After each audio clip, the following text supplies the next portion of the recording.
Amparas que se está comentando, vean ustedes que no tenemos problemas en hacer públicos esos datos. Claro que no. Claro que no. Me gustaría que comentáramos con los compañeros que aún están estudiando, y bueno, hoy tenemos público de todo, pero pueden revisar y pueden hacer uso de toda esa información en sus tesis, en sus demandas, en temas que tengan ellos que comentar, porque esta es una información pública, Tony. Sí, es correcto. Es de libre acceso. Es correcto. Libre acceso. Es correcto. De hecho, está pendiente de publicarse una ley, una reforma que se realizó a la Ley General de Transparencia, donde ahora se va a obligar a que todas las sentencias judiciales sean públicas. Todas. Exactamente. Algo que me gusta mucho a mí en particular del Common Law son los precedentes, que allá es un derecho uniforme. Y aquí es bastante importante, o debería ser bastante importante, que cuando nosotros hagamos una demanda, hagamos un trabajo de investigación, cualquier artículo que tenga que ver con la materia, no lo decimos nosotros. Ya hay un precedente de por medio y tiene más fuerza vinculante. Que son las tesis y la jurisprudencia. Es correcto, pero incluso la propia sentencia o la ejecutoria que dio origen. Toda la razón. Es correcto. Y por eso decíamos que la materia de jurisprudencia teorética, que comentamos que en el doctorado, maestro, que usted tiene y que pone pues aquí ante todos la invitación de que se ingresen, si hay alguno que ya terminó la maestría, que ingresen en el doctorado, y que usted decía, deberían de meterla desde un principio, incorporar esta materia. Lo comentábamos porque solamente la dedicamos en el área de la investigación, pero debe de ser, como dice Antonio, meterla desde ya como una materia fundamental en la malla curricular. Sí, y que la podemos utilizar en las investigaciones que ustedes llevan. Es una teoría en donde la Suprema Corte de Justicia de la Nación va creando criterios, pero lo interesante de esto es que es actualizado, es derecho, es actual derecho. Es el precedente, sí, ¿verdad? inmediato, sí. Inmediato. De hecho, ahorita que hablan de una teoría, qué importante es este concepto, porque así nace la teoría de la reparación integral del daño. La Corte Interamericana, aproximadamente en el año 1980, 70, no quiero dar un dato erróneo, 1900, perdón, comenzó con la doctrina de la reparación integral del daño. Primero es la restitución del derecho humano que es violentado. Cuando no era posible restituir el derecho, por ejemplo, en caso de una negligencia médica, alguien que pierde la vida, alguien que pierde una extremidad, pues es imposible restituirlo. Entonces comienzan a hacer la segunda faceta, que es la compensación. No te puedo restituir, te indemnizo, conforme a la teoría. Y luego van haciendo esta doctrina, y actualmente tenemos 5 formas de reparación que integran a la reparación integral del daño: la restitución, la compensación, la rehabilitación, la satisfacción y las garantías de no repetición. Otra vez, Ese es muy bueno como para apuntarlo. Claro, otra vez. Es la restitución. Restitución. Correcto. Es la compensación. Compensación. Rehabilitación. Rehabilitación. Satisfacción. Satisfacción. Y garantías de no repetición. Y la garantía de no repetición. Es correcto. Que tanto hemos mencionado ahora en esta charla. Es correcto. Son las 5 facetas que componen a la reparación integral del daño. Fundamental en cualquier argumentación jurídica. Fundamental, porque de ahí baja México. Particularmente el actual ministro presidente, cuando integraba Sala, que sí hacía funciones jurisdiccionales, y sobre todo en materia de responsabilidad patrimonial del daño, es quien ha ido creando la doctrina de la reparación integral del daño y del derecho de daños en México. Él fue el ponente en el asunto María Palas. Él fue el ponente en el asunto que les digo, donde es improcedente el pago de daños punitivos, entre otros asuntos donde ha ido moldeando el derecho de daños en México. Y por eso es muy importante el concepto de la teoría, porque también los tribunales adoptan su teoría a través de criterios que luego son firmes y que pues pueden ser utilizados por nosotros en un caso en concreto. Sí, porque yo me recuerdo que en una en una contradicción de tesis, los mismos ministros utilizaron abrevar de los libros de teóricos que han avanzado en temas en específico y que lo traen y bajan al pie el nombre del autor del libro y el libro mismo. Entonces, vean ustedes, no estamos solos. en el derecho no es que descubramos el hilo negro, realmente ya está descubierto. Lo interesante es que se vaya buscando la especialidad, como es que tú te has especializado en estos últimos tiempos en la responsabilidad médica, Tony, porque ya escribir en revistas, no sé si hoy nos trajiste tu revista. No la traigo conmigo, pero me comprometo a traerla para con que mucho ellos, gusto. Y de todas maneras, el artículo sí está público. Está en la página. ¿Qué revista es, Tony? Se llama Consejero Empresarial la revista. Consejero Empresarial. ¿Y salió en el mes de? Salió en el mes de septiembre, octubre, noviembre, diciembre del año pasado. Pero también puede ser pública en la página, como les comentaba, la acabamos de publicar en la página de la firma donde un servidor colabora. Y puede ser público para todos. Bueno, maestro, pues yo creo que valiera la pena que en este café trajéramos esa revista. Sí. Y que participen quienes nos acompañan en este café y entonces... Y de manera multidisciplinaria e interdisciplinaria.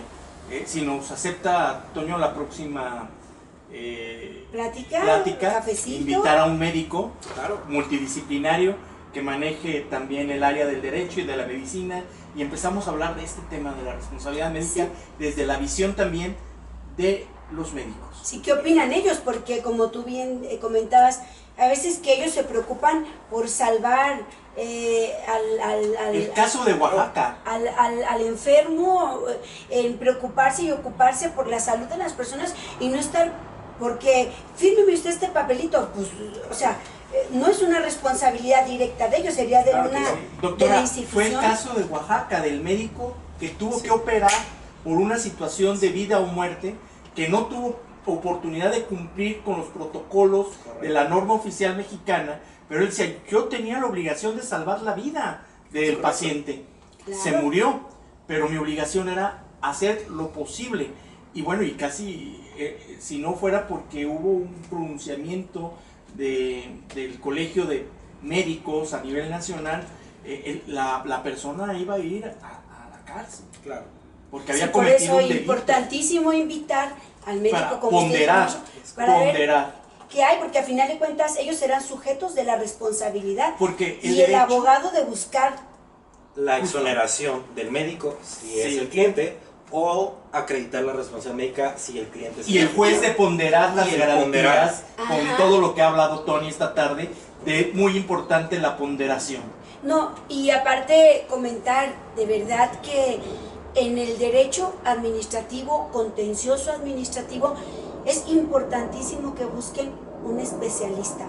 Usted decía, maestro, en el café que tomamos la vez pasada, decía, y se necesita tener una especialidad para conocer del derecho administrativo. Hoy vemos que sí, porque no puede ser que hables de responsabilidad patrimonial si no conoces del derecho administrativo. Correcto. Y que vas incorporando más leyes, más legislaciones y los criterios jurisprudenciales, porque decíamos, el tema de la libre desarrollo de la personalidad no está en una ley. Es que la especialización, lo legisló. La especialización hoy en día en la carrera de abogado o de licenciado en Derecho, sí, necesariamente, doctora, se necesita la especialización. La especialización no te la da en la maestría. Por eso usted los invitaba, maestro, a esta maestría que se piensa que lo van a encontrar en ciencias de la salud, pero desde el derecho. ¿Cómo se llama la maestría que usted va a lanzar, maestro? La maestría es el derecho a la salud y la responsabilidad médica. O sea, es derecho a la salud, que claro, es un campo muy amplio, claro, y la responsabilidad médica, que es otro campo. Claro. Y que para eso la columna, claro, aparte de nuestra Constitución Política de los Estados Unidos Mexicanos, sería el derecho administrativo. Pero vale la pena mencionar, el derecho administrativo no lo vamos a encontrar en una sola ley. No, claro que no. ¿Cuántas leyes utilizaste para tu tesis, Tony, para tus artículos? Todo muy complejo. Es lo que yo siempre comento con conocidos, con amigos o con alumnos que he tenido, que realmente el derecho administrativo te tiene que apasionar.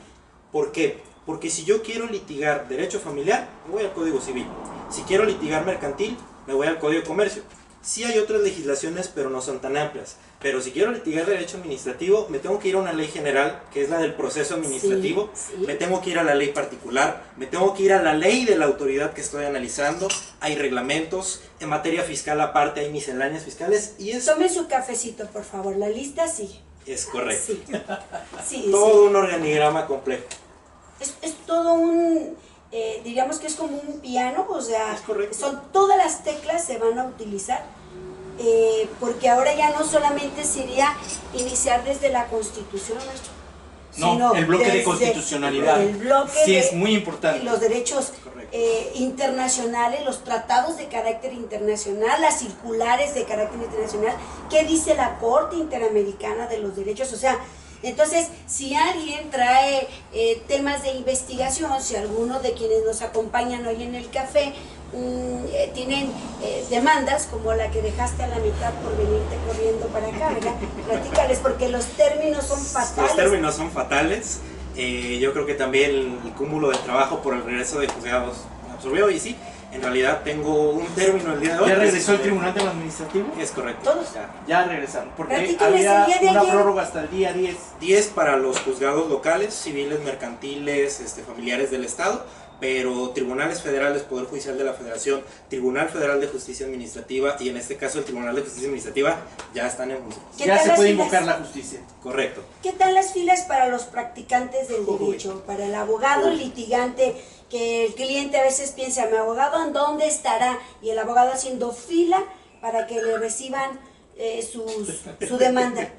Oye, es verdad que ayer en la fila había un abogado que traía 600 amparos. 600 amparos. ¿Saben qué? Las personas que estaban formadas les dieron ficha para el otro día. O sea, 600 amparos, Dios. ¿Cuánto tiempo duramos? Pero ¿cuánto tiempo duramos en la impartición de justicia? Y volvemos a lo mismo. Es decir, por cada amparo pues, le va a ir muy bien, ¿no? Sí. Y volvemos a lo mismo. Ojalá que fuera eso. El abogado con 600 amparos. Y me imagino al cliente de, ay, mi abogado no está trabajando, no está haciendo nada.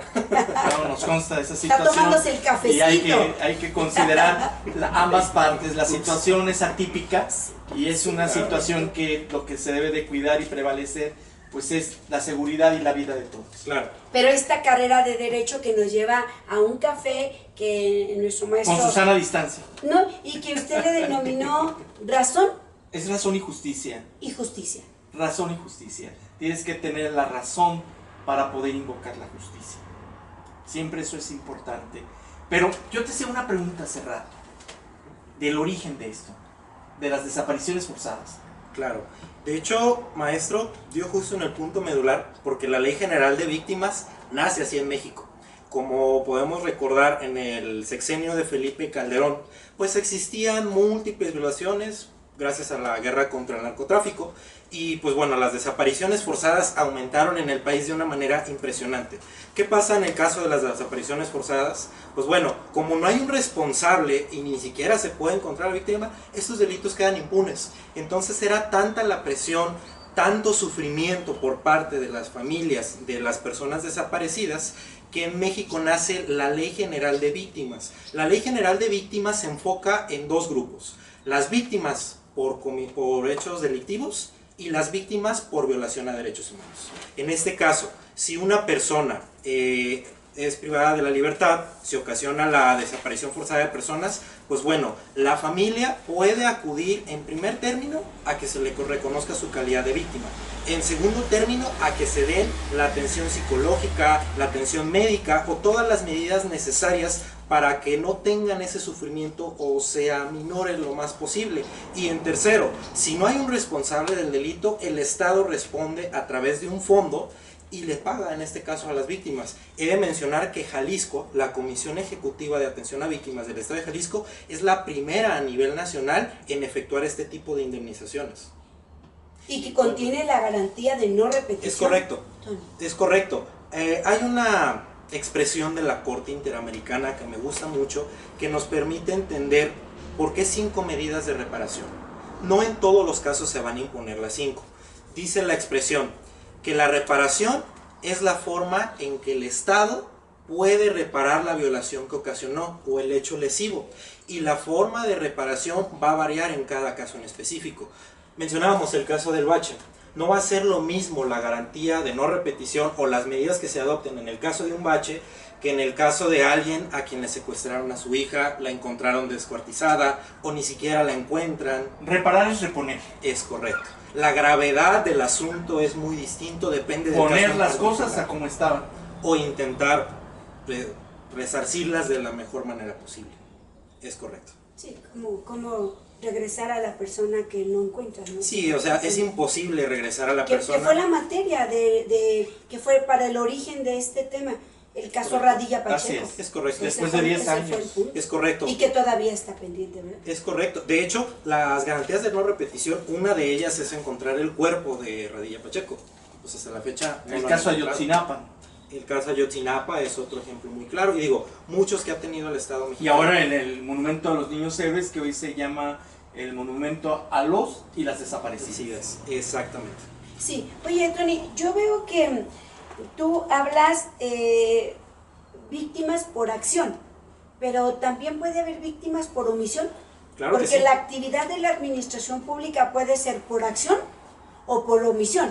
Es decir, porque hizo, pero también porque no hizo lo que tenía que hacer conforme a derecho.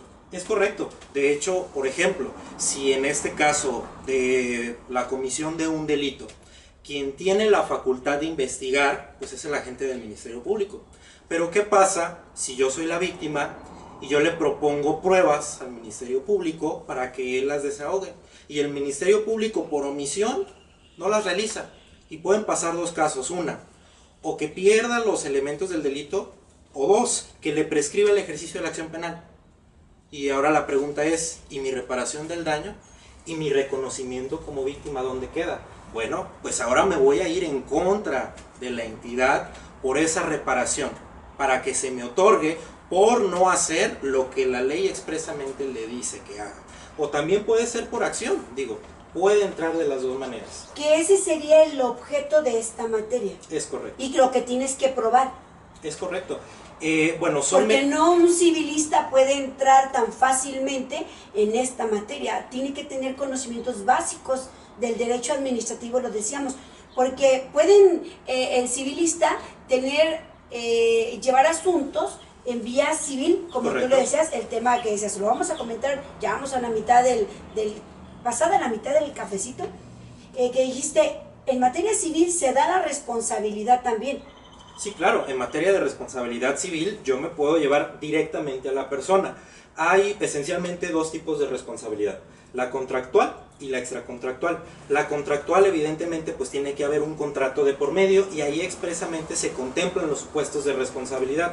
La extracontractual es cuando va más allá de lo pactado entre las partes, por ejemplo cuando se ponen en riesgo la vida, la libertad, otro tipo de valores, que se da mucho en responsabilidad médica o en el caso Mayan Palas que comenté, porque rebasa más allá del contrato.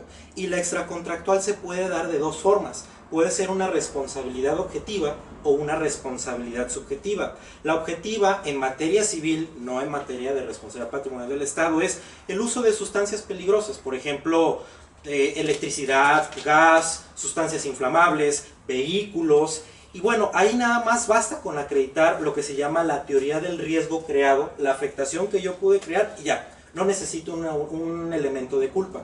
La responsabilidad subjetiva sí, que es lo que comentamos que era el principal obstáculo de la responsabilidad del Estado. Hay que acreditar la culpa, la negligencia o la impericia por parte de una persona. Entonces, pues se puede llevar desde luego a través de la responsabilidad civil, lo puedo llevar a través de responsabilidad patrimonial del Estado, me los puedo llevar a través de Ley General de Víctimas, porque cada vía tiene sus requisitos, en cada vía hay que acreditar cuestiones distintas y cada vía tiene su estándar de reparación. Insisto, si en una vía es menor la reparación, simplemente se tiene que descontar. Y con eso podemos compensar la reparación del daño. Y te vas a la otra reparación, a la que te va a reparar de manera más completa, más integral, sería la palabra integral. Es correcto. Pues Antonio Flores García, es mucho nuestro agradecimiento por esta tarde. Sí. Yo quiero recordarles también que el maestro Antonio es parte de nuestro claustro en la licenciatura en Derecho, también ha participado en los seminarios de Derecho Administrativo con mucho éxito. Y bueno, hemos lanzado diplomados también en la Universidad de Guadalajara. En la Universidad de Guadalajara, por supuesto, donde usted, doctora, preside la Academia de Derecho Administrativo y yo soy parte de ese claustro también. Sí, así y es. Quiero decirles que estamos a sus órdenes en el 38 54 43 15 con la licenciatura en Derecho. También ya abrimos la licenciatura en Criminología y también las maestrías en Derecho Administrativo y también la de Responsabilidad Médica, que ahora hablábamos, del Derecho a la Salud, y la Responsabilidad Médica y el doctorado en Derecho. Llámenos, pónganse en contacto con nosotros. Recuerden que tenemos descuento. Y qué bueno que lo dices, beca. Más que descuento es una beca académica que hay que sostenerla, que hay que mantenerla, pero que realmente es nuestra vocación. Nuestra para mantenerlo, maestro, es que seguimos estudiando, es seguir estudiando, no es ir a la escuela, esperar a que te den información, como ven ustedes, pues es investigar, ¿verdad? Sí, la beca es estimular precisamente el estudio y la investigación. Por eso nuestro Instituto de Altos Estudios Jurídicos realmente tiene las puertas abiertas. Somos una de las mejores opciones que en la ciencia jurídica, con el mejor claustro jurídico que tenemos. Ustedes lo han visto en las constantes emisiones que hemos tenido. Nuestros invitados son miembros del claustro jurídico del Instituto de Altos Estudios Jurídicos. Les voy a recordar el teléfono 38 54 43 15 y estamos ubicados en Manuel Ávila Camacho 2047. O bien en nuestro, escríbanos a contacto@idec.edu.mx. Doctora, ¿algo que quiera agregar? Que ya se aprendió el número de teléfono, maestro. Sí. Felicidades. Maestro, recomiéndenos sus vitaminas. Sí. De verdad. Tengo un libro. Necesitamos, por favor, para más capacidad, para retener. Tengo un libro que me sirvió mucho para la memoria. Pero ahorita no me acuerdo. Ahorita les digo. Pero luego se lo comento. Nombre, es un muy buen libro, pero ahorita no me acuerdo, francamente. Vitaminas. Toyo, ¿algo que quieras agregar? No, pues nada, al contrario. Muchas gracias por la invitación, por la oportunidad de estar pues aquí platicando de este tema tan interesante. Yo te voy a decir cuál criterio jurisprudencial es el que te va a resolver tu asunto. Por favor, ¿Arriba, abajo o en medio? En medio. En medio. Veamos, ustedes son testigos, ¿eh? Yo le di la pauta para que resuelva su asunto de responsabilidad patrimonial. Y la carta dice así: responsabilidad patrimonial del Estado, los actos materialmente legislativos no la configuran. Y entonces, ¿en qué te serviría? Vaya, que esta es no crean que todos son criterios jurisprudenciales. La jurisprudencia se constituye con 5 casos que ellos consideran como tesis aisladas. Entonces, pero ¿por qué que es una tesis aislada tiene tanta importancia, Tony? Bueno, tiene aunque es aislada, Es aislada, sin embargo, es de la Suprema Corte de Justicia de la Nación, si no me equivoco. Sí, entonces... Y bueno, aquí luego les voy a dar los datos para que ustedes lo busquen. Materia administrativa, la instancia es tribunales colegiados de circuito. No, es de tribunales colegiados de circuito. Sin embargo, este tema ha sido pues muy debatido. Y en todas, bueno, se necesita tener más conocimiento. Pero si no tenemos conocimiento, ¿qué sería importante, Tony? Tener la ley en la mano. Correcto. Tener la ley y sobre todo, una forma práctica de aprender es siempre analizar las sentencias de la Corte. La Corte siempre se cita en precedentes y así es como se va buscando un asunto. Por ejemplo, si ahorita me dice, quiero buscar sobre categorías sospechosas, basta con que me meta al Semanario Judicial de la Federación y me vaya a una jurisprudencia o una contradicción de tesis. Busco la ejecutoria, descargo la sentencia. Cuando decimos busco la ejecutoria es buscar la sentencia que sentó el precedente. Es correcto. ¿Qué causó estado? Que causó estado. Y en esta sentencia o en la ejecutoria vamos a ver los asuntos relacionados. Y leyéndolos, digo ahorita por temas de pandemia no se está haciendo la publicación, pero otro consejo es que todos los viernes que se publican las tesis aisladas, las jurisprudencias, leerlas. Entre la medida en que vayamos leyendo, al mínimo uno va teniendo un norte de cada materia. para ir creciendo nuestro conocimiento y por lo menos tener una noción. Es muy importante lo que decía el doctor, es necesaria una especialización. Sin embargo, el abogado sí tiene que tener una noción general de lo que es el derecho y ya una especialización en particular. Considero ese es mi punto La práctica hacia el maestro. Y ese es otro punto muy importante. Y ahorita ya estás en tu tercer semestre de la maestría, Tony. Sí, es correcto. Qué rápido. Cuatrimestre. O sea, estábamos hablando de tu tema de tesis para obtener tu grado de licenciado en Derecho, abogado. Abogado, maestro. Y ahora ya, de abogado, y ahora pues ya vas en tercer semestre de tu maestría, que era presencial y que ahora ya es en línea. Ya es en línea, nueva normalidad. No es lo mismo, ¿verdad? No es lo mismo lo presencial. Miren, ustedes deseamos que por sana distancia, pero hemos querido y le agradecemos, maestro, por este cafecito, porque es la oportunidad de reunirnos y de seguir platicando estos temas que, bueno, sí sirven, sí ayudan, porque es mantenernos en la lectura, mantenernos en la actualización, y hay veces que estamos enfadados y no hayamos ni que leer. Pues miren, tómense un criterio de estos, de lo que la Suprema Corte a través del Semanario Judicial de la Federación lo va actualizando. Decías que no se publica. Bueno, me imagino que ya con materialmente, pero sí está en la página de la Suprema Corte. Sí, está, y ahora que la Corte ya regresó en funciones, es muy posible que este viernes ya tengamos otra vez la actualización semanal. La actualización semanal, pues yo creo, maestro, que al final de cuentas, bueno, si alguien quiere que yo le lea legalmente hablando, ¿qué dijo, maestro? ¿Cómo se llama? Ya no voy a decir cartas del tarot legal, maestro. No, las cuestiones de hermenéutica jurídica. Sí, pero como estamos en el cafecito, vamos a seguir leyendo cartas, claro, que los llevan a la hermenéutica. A desentrañar la realidad normativa, y eso es muy importante. Pues estamos en Razón y Justicia con el agradecimiento a la doctora Berta Esparza, sí, a Antonio Flores García, por supuesto, y a todos ustedes, Maestro García Murillo, que, maestro, ya dijimos que estamos invitando a nuestros, ¿qué será? ¿Radio escuchas? Son pues, nuestros, ¿cómo le podemos llamar técnicamente, Toño? Cibernautas, cibernautas, claro. Radio escuchas. Decirles que la sesión que entra, que es el próximo martes, continuamos con este tema de responsabilidad patrimonial, responsabilidad médica, garantías de no repetición, que por acción o por omisión se va dando en la actividad de la Administración Pública del Estado. Pues muy interesante. Aquí los esperamos, por favor, no fallen.